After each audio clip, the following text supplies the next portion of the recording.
Hello, welcome to He's Hot But Something's Off with me, just Joey T. This is the very first episode of my new personal podcast. So, woohoo, thank you for clicking into this podcast, which I'm sure I'm going to be advertising on all my socials on YouTube, on Instagram. You have no idea what this podcast is about. So, the fact that you took a chance and took some time of your day to click on it, I am very humble, I guess.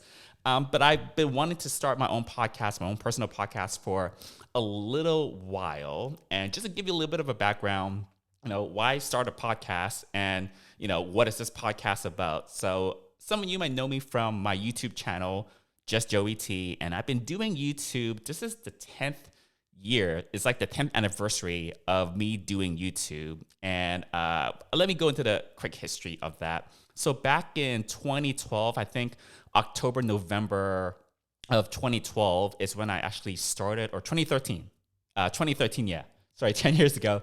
That's when I actually started doing YouTube. And at that time, I'd been following some YouTubers. YouTube was still pretty new at the time. It had been bought out by Google by then, but the idea of like personalities on YouTube, people that do vlogging for like their living or like a substantial amount of their time was still like kind of sort of new. Obviously, nowadays, everyone is a vlogger, anyone with a camera can put themselves up on YouTube and everyone's a vlogger now and everyone's an influencer. But back then, there were some people that I followed that were like YouTubers, quote unquote, that kind of sort of made their living there. And I was like, oh, maybe I can do this just for like some random reason. So it was like the fall of 2013 that I decided to start doing YouTube. And when I first started doing YouTube, the videos I were putting out back then is very different than what you see now. You went to my YouTube channel today. I was doing all diary style vlogs. So I would just be going about my regular life in a regular day. I would have a camera or my phone with me and I would just film myself just doing like regular everyday things. And I was like emulating the style of the YouTubers that I was following up until that time. If you look at my YouTube channel today, you don't see any of that diary style vlogs anymore. I still have all of the videos from like the last 10 years. Every video that I've ever put onto YouTube, I have like a backup copy of on my server in my house somewhere. But back then, when I first started out, it was two or three videos a week. And it was about nothing super interesting, really. I was doing the 9 to 5. I had graduated college only a few years before that. And I was just doing like regular everyday things. I wasn't like some famous person. I didn't have like a super interesting job. I didn't, I was just like a regular person and I was just on YouTube. And very, very slowly over the years, I started traveling more and more and I made new friends. And I started to go to some of these parties. If you know me more recently, if you see me more on Instagram, especially if you've been watching more of my recent YouTube videos, you see a lot, go on a lot of gay cruises. I go to a lot of gay circuit parties. For example, I travel a lot more now compared to like 8 or 10 years ago. And a lot of my current videos are all focused on that. So I do advice videos for people who want to go on gay cruises now. So that's kind of sort of been an evolution. I started doing these diaries on YouTube, these vlogs 8 or 10 years ago. Then I started traveling more and I started to vlog all my travel adventures. And then I started doing like after movie style videos on YouTube of like some of the bigger trips I went to. Like when I went to Mykonos, when I went to Barcelona, when I went to Madrid, like all these places when I had all these big trips starting around like 2015, 2016 or so. I made these like big, huge kind of sort of productions. To me, they were big, huge productions, but they were really difficult to edit and there was a lot of filming. But yeah, it's been an evolution. And along the way, I kind of stopped doing those diary style vlogs. So I haven't done those for a while. The last time I did diary style vlogs on YouTube was when the pandemic started. So when it started in like March 2020, I had this idea. Actually, I was talking to some friends online and they had this idea like, why don't you do a daily vlog while we're in quarantine? Which I thought was an interesting idea. I never thought daily vlogging was something that was going to be for me because it's a lot of work to daily vlog. I used to vlog like 2 or 3 times a week, and that was already quite a lot of effort. But when we were in quarantine, we literally had nothing to do in March of 2020. So I thought, you know what? I have nothing to do. So like, why not? So I gave it a shot. So I started vlogging every single day. Those daily vlogs I did during the early days of the quarantine of COVID, they are actually up on a second channel I created on YouTube called More Joey T. If you want to go check that out, all the daily vlogs I did during the early days in quarantine, they're all up there. I counted the other day, I think it was over 100 days where I vlogged every day and I put out a video every single day. So that's the last time on YouTube that I did some sort of diary style video of any sort. You know, all the other newer videos are the cruise advice videos, for example. And me doing this podcast is kind of sort of a return to the diary style self where I can talk about my everyday that I go through, you know, the life that I'm living, things that I'm going through, for example, but in like a lighter duty way. Doing the vlogging meant that whenever I was doing anything throughout the day, I would whip out my phone, whip out a camera, and I would start filming myself. Doesn't matter if I was at home or outdoors. Doesn't matter if I was at a venue or in a restaurant, the gym or whatever, you know, because to do the diary style vlogging, that's kind of sort of what you do. Imagine, well, I guess people do that on TikTok and Instagram stories.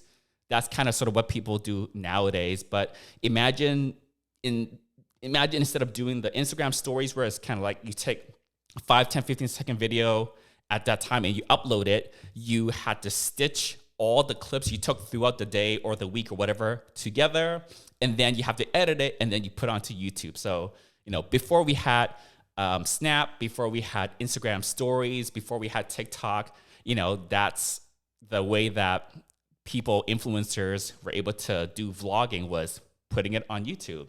So yeah, so that's kind of sort of the history of me doing the YouTube and how it's kind of sort of led me now to do the podcast, which is something I'm going to try out. I don't know if it's going to be something I'm going to do for like years and years on end.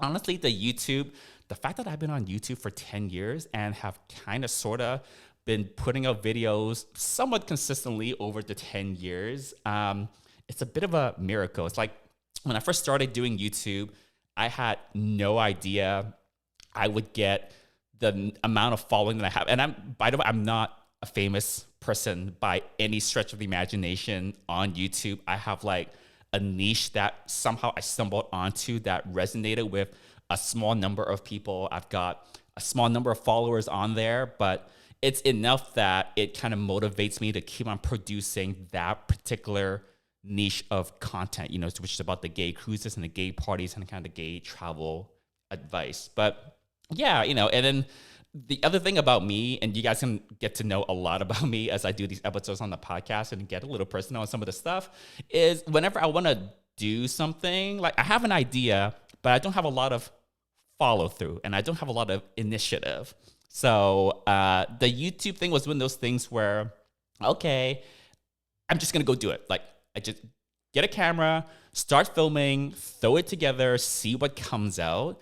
And that's kind of sort of what I need to force myself to do a little bit whenever I try to start some sort of new project, because I will honestly think about something, anything that I want to do, and then like eventually overthink it, and then it'll seem too complicated to me, and then I won't get it started.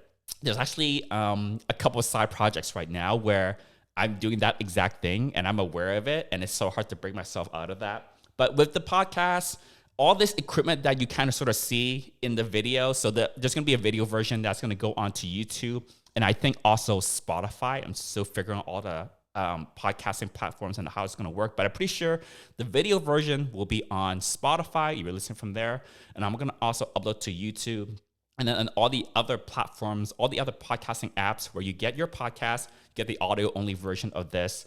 Yeah, so I just wanted to do it. All the equipment that you see right now, I literally acquired over the last 2 or 3 days. I went on eBay. I just bought a bunch of used podcasting equipment for like kind of sort of cheap on a discount. I wasn't going to splash out the mucho amounts of dollars on brand new podcasting equipment, but I got a pretty decent setup here that I'm really excited about using every week going forward. Yeah, so I hope to put some content together for you guys. And also, I think I'm also doing this for myself a little bit because I find it personally really helpful. You know, people, they will write in a journal or like a diary and it's like therapeutic for them. Or people also can go see like a therapist and then they can talk someone's ear off for like, I don't know, $1,000 an hour or whatever it is. But I think for me, I've always found a little bit of therapy when I was doing those diary style vlogs before, even though it was literally like, oh, look at me, I'm gonna go get yogurt. Or, oh, look at me, I'm in the supermarket buying milk. It wasn't really about anything of particular substance. I was literally showing myself just doing everyday things. Whereas I think with the podcast, just with the format of it, I'm able to talk about a lot of topics that I don't get to explore a lot with others. You know, obviously I talk to my friends about certain things, but I think this is an area where I can go really deep on some topics. So yeah, I'm just like gonna do it and not worry too much about the long-term longevity of where this is gonna go. I mean, these days and ages, I mean, anything on the internet that probably doesn't last that long anyways, but hey, the YouTube, it lasted for 10 years and it's still going. So we see where this goes. The first thing I kind of want to talk about on this very first episode is I've been on a career break. And back in December, I decided to quit my honestly pretty well-paying day job, 9 to 5, IT type of a thing. And since December, I've been on this quote-unquote career break. There's a video pinned at the top of my Instagram profile with Miss Richfield 1981, who's a very famous drag queen, super, super funny. And I was on an Atlantis cruise in January this year on the Norwegian Prima. And I was at her show and she was doing this bit where she was kind of bringing some people onto the stage. Somehow she picked me. I was sitting kind of sort of near the front. And yeah, so basically go watch that bit. It's pretty funny. It's only like a 15-second bit. But anyways, I've been on this career break for 5, going on 6 months now. And I want to go talk about that a little bit because like no one really knows why I'm on this break. I have some close friends that I've like had that conversation with and like kind of like explain the ins and outs. But I think most people have no idea like, oh, is Joey just like a lazy asshole that decided he just doesn't want to work and he's just traveling and partying all the time? It's not quite like that. And it's also not some like trivial reason that could be like very easily explained why I took this career break. So in the context of this podcast, this is my podcast and I can talk about whatever I want. Yeah, I want to talk about that a little bit more. So we have to rewind back to early 2022. So this is like a little over a year ago, like a year and a half ago, like December 20, like winter, Christmas 2021. Right around there. And I've been with the company I was working with that time for about 3 years or so, 2.5, 3 years. And I started with them in San Francisco before the pandemic. So I was like going into the office every day. It's a company that I really enjoyed working for, like the company as a whole, like in terms of what the company did, like what they still do now. I still really like, I still really like the company, you know, like their product and service was something I really stood behind. I really understood. I thought it was like a great thing that they were doing, right? You know, it's always great when you work for a company where you like the product or service they're putting out there and, you know, you have a good understanding of it. So it was great to work for. And I actually had a really good time working there. I had a really great team. When I first started there that I was working with, I was happy with my pay. You know, I was getting challenged in like all the right ways in terms of like the work I was doing.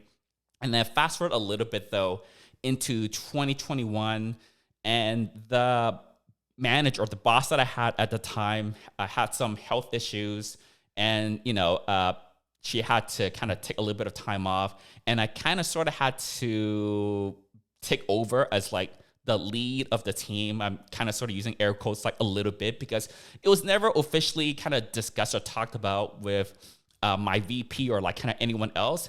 It was kind of sort of automatically assumed that like, oh, you know, whoever is away, so like Joey is just gonna like fill in for her. So, and I did for like about 3 months or so. And when I first started doing that, I thought like, oh, this is like a great chance for me to show more of my leadership skills, you know, temporarily kind of covering for my boss who kind of like it's like the head of the department, runs the whole team. This is great for me, right? This is something I can put on my resume. This is where I can kind of develop some new skills, and it's a temporary arrangement. So that's great. And then in the summertime, 2021, my boss came back, having kind of resolved her medical issues or whatnot. She came back for like 3 or 4 months or so, and then unfortunately she had to like kind of go back on like the medical, more treatments and things like that. I'm not going to get super into that kind of what she was going through, but it kind of came back into me taking over again. Unfortunately, her condition in the end didn't improve. Like, God bless her, she's like smiling down from heaven. She was one of the best like managers, leaders, I love using that word, that I've ever had. And she was she became a friend to me in that position. And I think it's rare for you to find, a manager or someone who's your boss, your leader, someone you report to at work, where you have like a really good relationship with them and they kind of sort of become like a work friend type of a thing. But I super respected her. She was like super smart, super intelligent, but she also knew like not to take things like super seriously. And she wasn't like a boss. I don't really like that word in the office context. She wasn't the boss. She never barked orders down at us, right?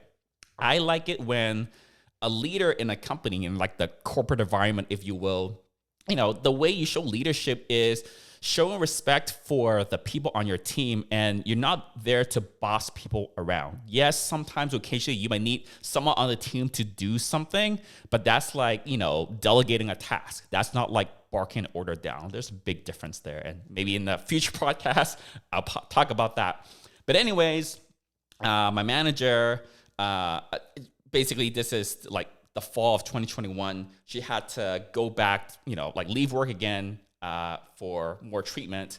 And then I kind of, again, because I covered for her for 3 months, it was automatically assumed without any discussion that I would automatically kind of pop back into that role. But having done it for 3 months, by the time I was like, okay, this is like extra work now. Like doing it for 3 months was cute, but now I'm doing it for like, I don't know how much longer. So I jumped back into that kind of sort of head covering deputy, whatever. I was covering for her, whatever that term is, in the fall of 2021. And then it became winter and time. And then I remember in December, I had talked with my VP, and I basically let him know that I was getting kind of burnt out and overwhelmed in a way. And looking back on it now, I don't know, like hindsight's always 2020, but basically that's how it went down. I was getting a little bit burnt out, doing kind of like the extra work. And I talked to my VP about it a little bit, and long story short, when come the new year, this is like the start of 2022, I kind of felt like, you know what? I've been covering for my manager for a while now, while still also doing my regular job. The company had kept growing. The team had kept growing. I'm doing more than one person's work, but over time, even after having people that I work with, like when I go into a meeting, all this time that I've been covering for my manager, they've all said like, oh, your manager is not here. Like you must be like really busy, and like we know you're covering for her, blah, blah, blah. But like, that was it. There wasn't any like recognition from my VP. There wasn't like any kind of official recognition from my department, from the company. There wasn't any like increase in like a bonus, even like a little extra money here and there. And during that time, I was like, I knew people on my team that I was helping. When they reporting to me when I was covering for manager, I like doubled the number of reports. I like at one time like 15 people reporting to me, and people management is like sometimes in itself like a job all by itself, sometimes 40 hours a week. And I know that the team, when you're a manager on the team, you know that people on your team, sometimes they pull extra weight, and you want to reward and recognize that, hey, because you're covering for someone else, you have put in extra hours, you work extra hard, you're doing more than one person's job. You want to recognize them, and like, because they're going above and beyond, right? And I did that for the people that reported to me, for the whole team, because I was covering for my manager. I did not feel that was applied to me. Like clearly been covering for someone for the better part of a year. Everyone I'm already knew it. My VP knew it. All the people I talked to that I have meetings with all the time knew it.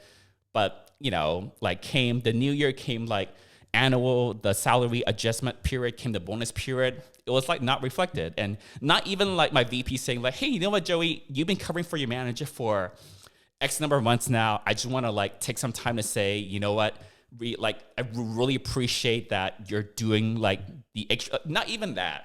And I felt like I shouldn't have to beg or be like, hey, recognize me because I've been doing like this extra person's job. So that was basically the main trigger for me leaving that company. Oh my God, by the way, but now that I'm talking about it, I don't think anyone at the company even knows my social media. And if they hear this, I feel like I harbor no ill will towards any of the people I work with. Some of these things I'm like, you can hear this story and think like, oh, your VP wasn't a very good leader. I don't think that's true. He had a ton on his plate, I knew.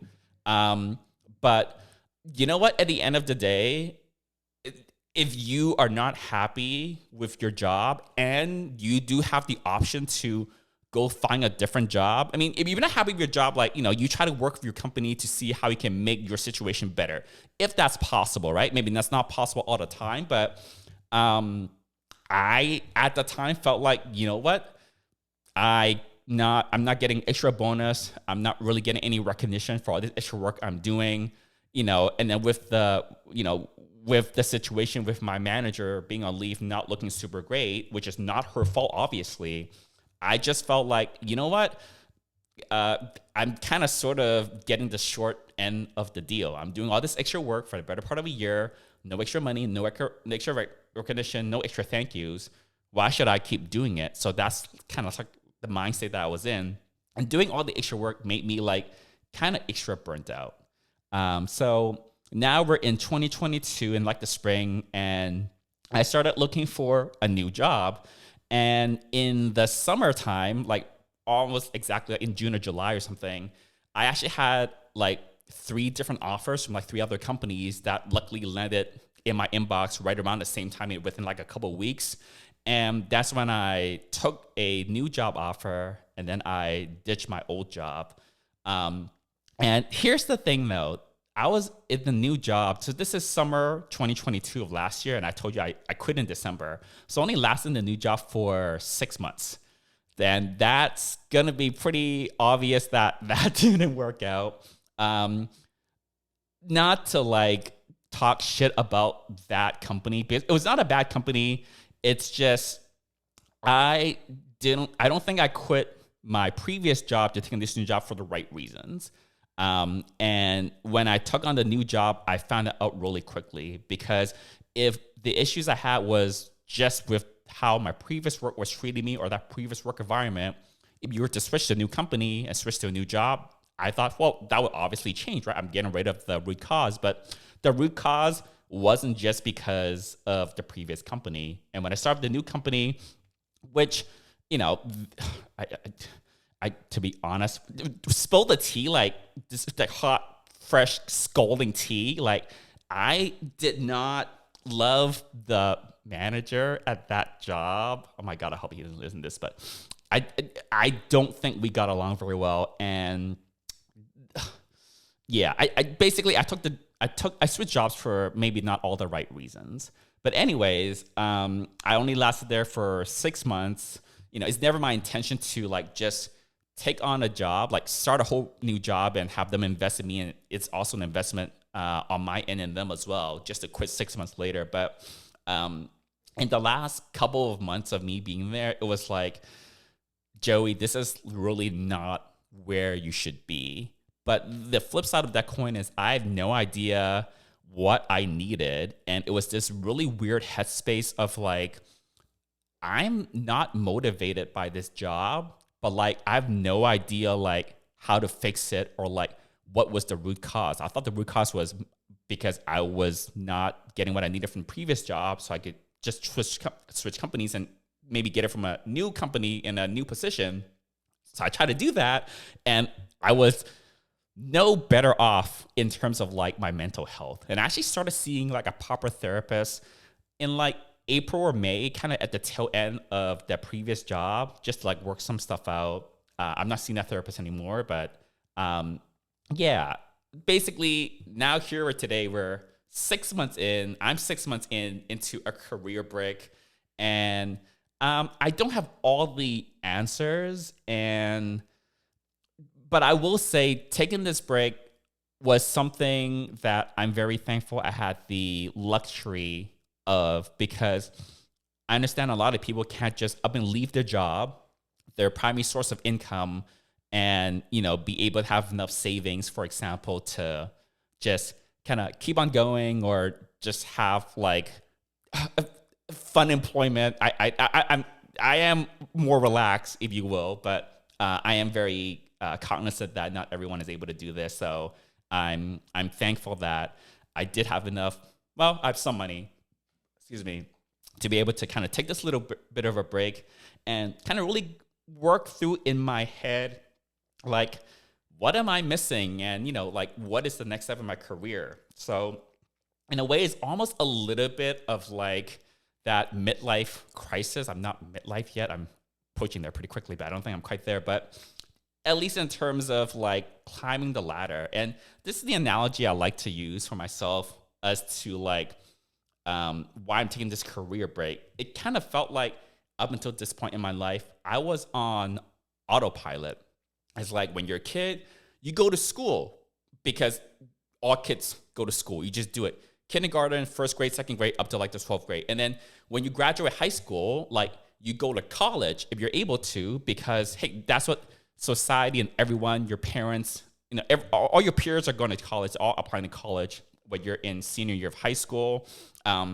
That's like what you're supposed to do, right? So I did that. I went to college, and I did my bachelor's degree, and I did internships during my college years. And then after that, you're supposed to get a job because you're an adult now, and you need to have your own money. You need to have a career. You need to have that type of a job. And also, when I was growing up, I've got parents that are from Hong Kong, so they kind of have a more traditional sense of what their kids are supposed to do when they grow up. So my parents never wanted me to be like famous or rich or anything of that sort. The only thing they value is stability and reliability. So it wasn't like, oh, go like do something super incredible where you be famous and rich and blah, blah, blah. It's more like find the most stable company in the most stable industry you could, like a doctor or like a lawyer, that kind of thing. Get a job. You don't have to be like very high up on the career ladder, but something that like is gonna pay your bills. Something where you're gonna get a solid paycheck. Like whatever the most stable thing is, not the most money, is whatever is gonna give you the most reliable paycheck, right? Large companies are stable, like more established industries are more stable, more established occupations are more stable.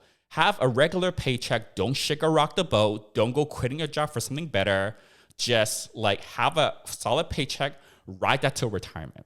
So my upbringing was kind of sort of had put me into that mindset that I didn't really notice had really affected some of the life choices I made all along, especially after I graduated in college and then after I kind of started working. My brother and sister are kind of sort of on that like don't shake or rock the boat type of a thing. They've had their jobs for like many, many years. I'm definitely like the outlier of like us three kids. But basically I graduated and I landed a job out of college in 2010 with Google down in Silicon Valley, which is like, I'm so thankful that in that economic environment back in like 2009 was when I graduated college. And then I was not bumming around, but like I wasn't able to secure really any type of like proper job for like a little bit coming out of that time, which was, like not really a great time for a lot of people in the economy or in the job market, to be really honest. And somehow Google like gave me like a job offer that could be like a future podcast topic. But basically, yeah, you go to school because that's what you're supposed to do. You never question it. You go to college. That's what you're supposed to do. You never question it. And then you go get a job. You do because you have bills to pay now. You're an adult, and you don't question it, but that's what you're supposed to do. And then if you're in corporate, you climb the career ladder. You try to get promotions, and you get raises, and you get bonuses. You try to increase your salary because that's what you're supposed to do. You don't question it. And then eventually you're supposed to like buy your house because renting is supposedly for suckers. But well, why? Well, that's what you're supposed to do. You're supposed to buy a house. That's a sign of success. You don't question it. So I was like doing all these things that I guess society thought I was supposed to do. I went to college. I got a job. I climbed the ladder pretty hard for like 10 or so years. And then I'm sitting in a condo that I bought. I guess because I thought I was supposed to have a mortgage because that's a sign of success. And, you're supposed to want to have a house, right? And all these kind of things. But then eventually at some point I was like, you know what? I've climbed the career ladder to a particular point where I don't really want to keep climbing because I never wanted to be like a CEO or C whatever. I never had those ambitions. I was like, I'll make it to like director level or something like that. Mid-management, enough money, not too much responsibility, not too much stress, and then just like chillax for a bit. And I made it to director level. And then suddenly it was like, okay, I'm kind of sort of where I wanted to be with my career. I have a house. What next? And it was just like this big empty question mark that's like staring at me right in front of my face. It's a little bit like you're on a plane and it's an autopilot, but you don't know it. You think you're flying the plane, so you think you're in control, and you suddenly realize you are not flying the plane at all. The autopilot is doing it, and you have no idea how this complicated autopilot system works. So for me, that's like a little bit the analogy. So like I'm stuck on this plane. The autopilot is taking me somewhere maybe to nowhere to somewhere. I'm in the sky. I'm in the clouds. I have no idea where I'm at. And I don't know how to get off this plane. I don't know how to land it. I don't know how to make it change course. I need to like kind of sort of figure it out where I want to go. I need to fly the plane now. So that's kind of sort of the analogy that I have. And I've done a lot of soul searching, quote unquote. I kind of sort of hate that term, but that's what came to mind. And I've done a lot of thinking, definitely. So what is next for me? I don't really know. I know what I didn't want to do. After I quit my job in December, for a good while, maybe a little bit now still, I was like, if I have to go back to 9 to 5, I'm going to kill myself. I just couldn't do that. But I've definitely been exploring hobbies and kind of other things on the side that I basically neglected when it was really bad in terms of like my mind state, for a lot of last year, a lot of 2022, I lost the motivation to do like a lot of things, even fun things, even things that were like supposed to be like just for pleasure and kind of not effort at all. And I'll go into that probably in the future podcast. I've got so many different topics I want to talk about, which is so great. I'm starting this podcast. But yeah, I don't have all the answers figured out. I don't have all the questions figured out even. I have some questions and they lead to more questions sometimes. But yeah, I'm not burnt out anymore, which is great. And as you would imagine, someone who hasn't been working for 6 months is probably not that stressed, and you'd be right. I've been going to the gym a lot. The gym has been like the one thing that throughout all of this, besides like sleeping, eating, taking a dump every day, that's like the one thing I've been consistently doing without fail. All the other hobbies have fallen to the wayside, but me doing like the weightlifting, which I've been going to the gym and I've been weightlifting ever since, I don't know, like 10 or so years ago. And then I got like more seriously into it about like 5 or 6 years ago. And now, it's like right now I'm going to the gym 6 times a week because, well, I don't have a day job. Yeah, that's been the one thing that I've been consistently doing in terms of like a hobby, like an activity without fail for like the last little bit. But yeah, so on the bright side, I do feel like in some way I'm kind of ready to go back to the 9 to 5 because honestly, I do have some financial goals in mind. And probably the best and easiest way to make a substantial amount of money for someone like me in my position is to leverage all the technical IT skill that I've acquired, all that years of experience, and make money off of that, which is like going back to the 9 to 5. But I'm not opposed to the 9 to 5, but it has to be like a good fit with the company. You know, a lot of people when they go into job interviews, I get this weird sense like companies expect all candidates to be like head over heels in love with every company that they apply for. And like they have such high but also unrealistic expectations of all the candidates and of their employees even. One of the things I've learned over the last few years is that no company will love you like you love yourself.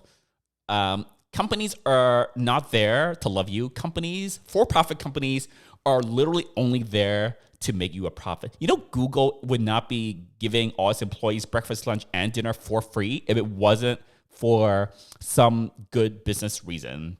That's actually true. We'll get into that in another podcast. I've got so many topics I want to talk about, you guys. But that's one of the things I've learned about. It's great to like the company you work for, to feel like the company cares about you on some level or to a certain extent, but never think that a company actually loves you. You're at that company primarily for a paycheck. Most people are. You know, obviously it's much better and, you know, makes it tolerable or even enjoyable if you like what you're doing, definitely. But we just had a bunch of tech companies, for example, that laid off a whole bunch of people. I still know a lot of people from when I was working at Google that still work there, but some of them got laid off. For example, I have one friend who was on one of these cruises with me earlier this year, and right before the cruise, he was laid off by Google. And honestly, he was one of like the hardest working people, one of the smartest people I know. And he cares so much about the company. He cares so much about Google. He cared so much about his work. And he was there like for more than just a paycheck. And he says he doesn't work for Google and Google fired him. I can kind of say this now, and I've had this conversation with him, and I don't care what Google thinks about it anymore. That's a whole other topic. I'll talk about how I left Google. There's a whole story there. Oh my God, I don't know if I'm allowed to talk about it. But anyways, I had told him a few different times through the years, like, look at what your options are outside of Google, because your life might not be Google forever. And unfortunately, the way it ended is Google fired him. And, you know, he's been taking some time to like readjust, right? You know, any company you work for a super long time, he was with Google for like over 10 years. Like if you spent over a decade with any company, especially like a newer company like Google, like how jarring it is to be fired.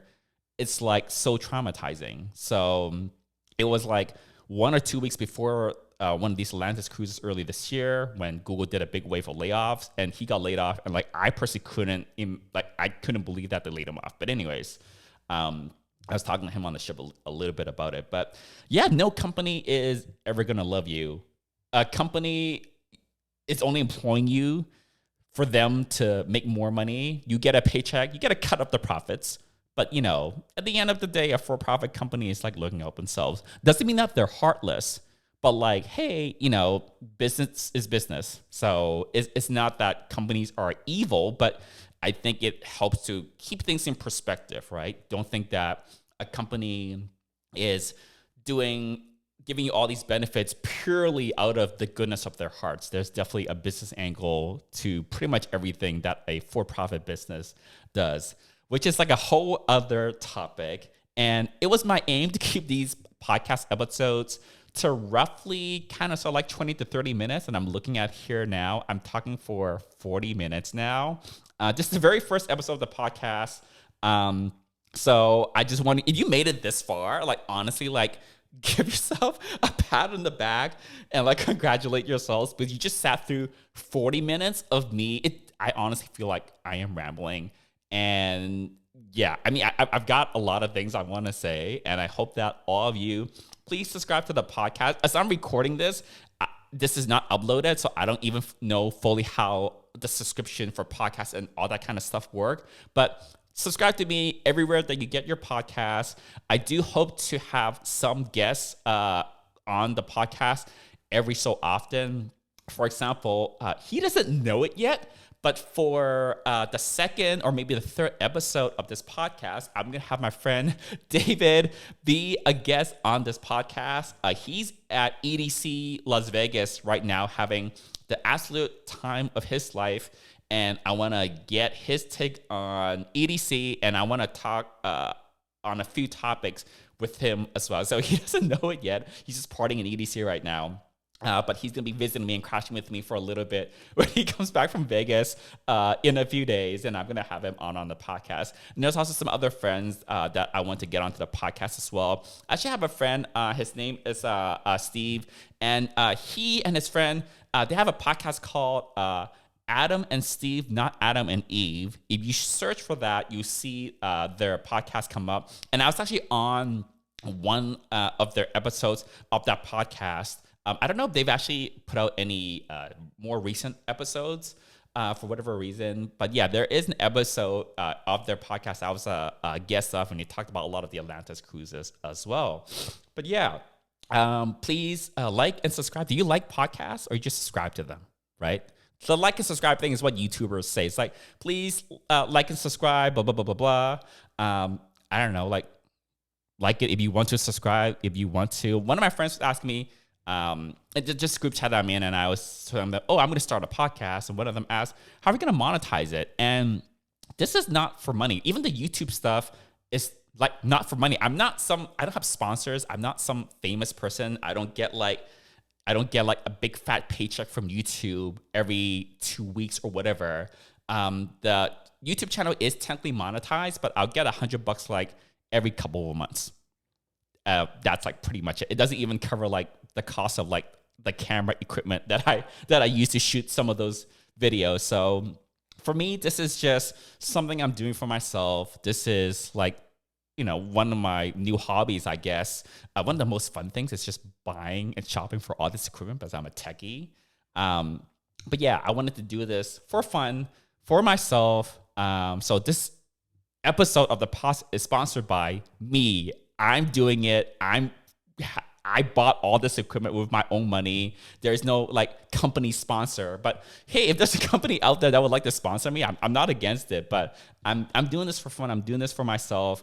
I want to kind of get back to where I can have some sort of outlet to talk about any kind of topic that I want, actually. And I did a little bit of that when I was doing the quarantine daily vlog. So yeah, I was filming myself like, waiting for like the grocery delivery to come, and like me wiping down my groceries with like alcohol wipes or whatever. The quarantine times back in 2020 were like really crazy.